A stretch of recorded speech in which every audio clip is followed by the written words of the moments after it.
Friend, are you at a crossroads in your business, wondering whether to create something brand new or double down on improving what you already have? I know it's a tough decision and one that can feel overwhelming. Choosing whether to pivot or persevere isn't just about what sounds exciting in the moment. It's about making the right choice for your long-term growth, your audience, and your peace of mind. In this video, I'll show you a simple yet powerful framework to help you make this decision with confidence and clarity so you can move forward without second-guessing yourself. Juicy! Hi, I'm Jen Kem, founder of the Master Brand Institute, where we guide founders, experts, thought leaders, and entrepreneurs to build wildly profitable personal brands from the inside out using the power of team, identity, messaging, and experiences. In today's video, we're going to tackle one of the most challenging questions for any business owner. Do I pivot and create something brand new, or do I persevere and improve what I already have? If you're at that crossroads, wondering if you should invest your time, money, and energy into creating something new or breathe new life into an existing offer, stick with me. I've got a framework that will help you make the right call. So let's get into it. So first, let's jump into what are some of the risks involved in making the wrong decision? What are the stakes here that you have to be thinking about? That's such an important question and something I want to really focus on.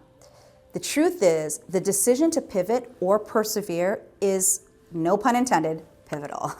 If you make the wrong choice, you risk wasting more time, money, and energy. And you could end up pouring resources into building a new offer that doesn't gain traction or miss out on maximizing the potential of something you already have. And the real danger here is what I call fragmentation. When we spread ourselves too thin, we lose focus. Our team, even if it's a tiny team, gets scattered and the message gets muddled, and the brand we've worked so hard to build starts to feel disjointed. On the other hand, if we refuse to pivot when it's time, we risk becoming irrelevant.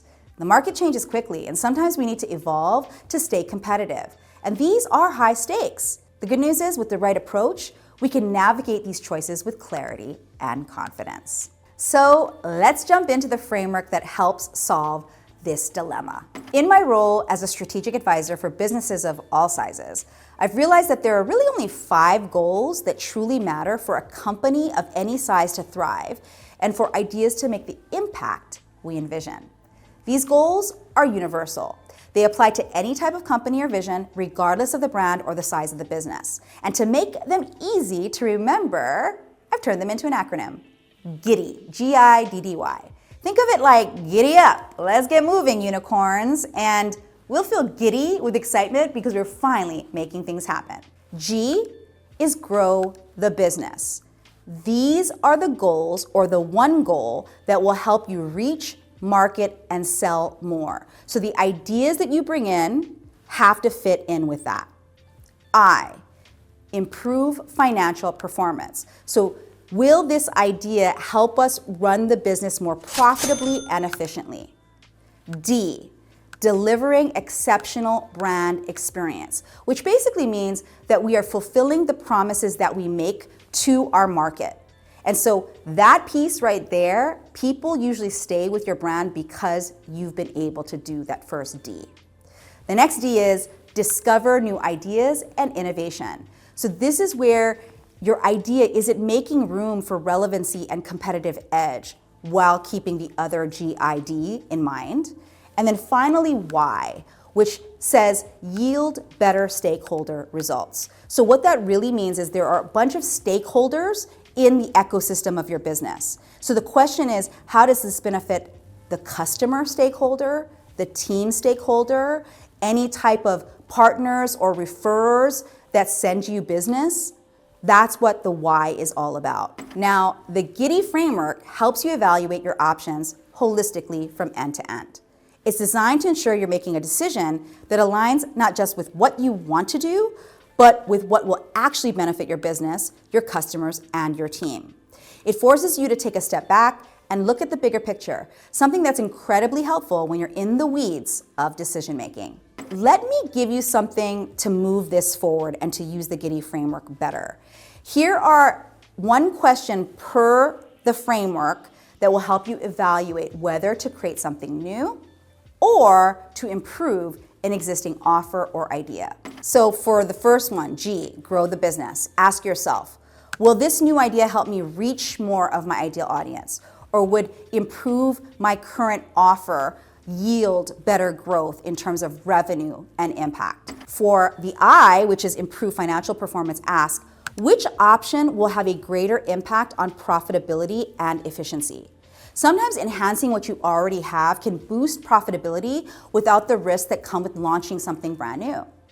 For the first D, which is deliver exceptional brand experience, ask yourself, am I currently fulfilling my promises to my customers?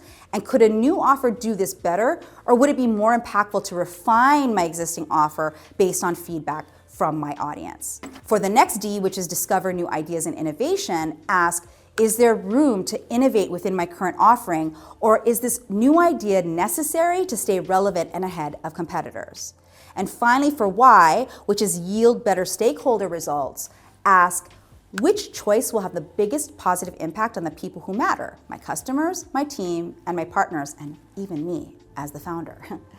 These questions help you get a full spectrum view of both options, whether to do something new or stay with something you already have, so that you can pick the best possible direction for your business. Now, after you've done all that, answered the questions, how do you actually make the decision using the GIDDY framework? Well, the bottom line is GIDDY is a nice way to make the decision a little bit more objectively rather than subjectively, meaning you actually have a structure to make that decision through.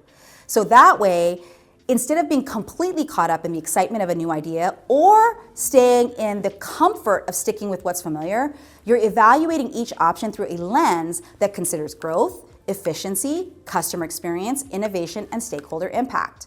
It takes the emotion out of the equation and focuses on what will actually drive your business forward.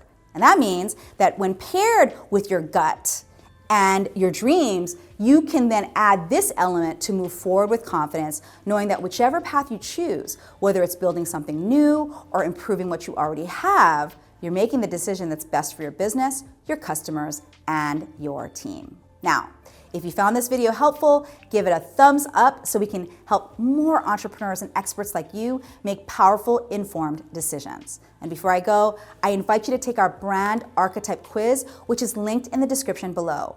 It's a great way to better understand how your unique brand identity can guide your business decisions. I'm Jen Kem, here to help you build the wealth, power, and leadership you're meant to bring to the world. Until next time.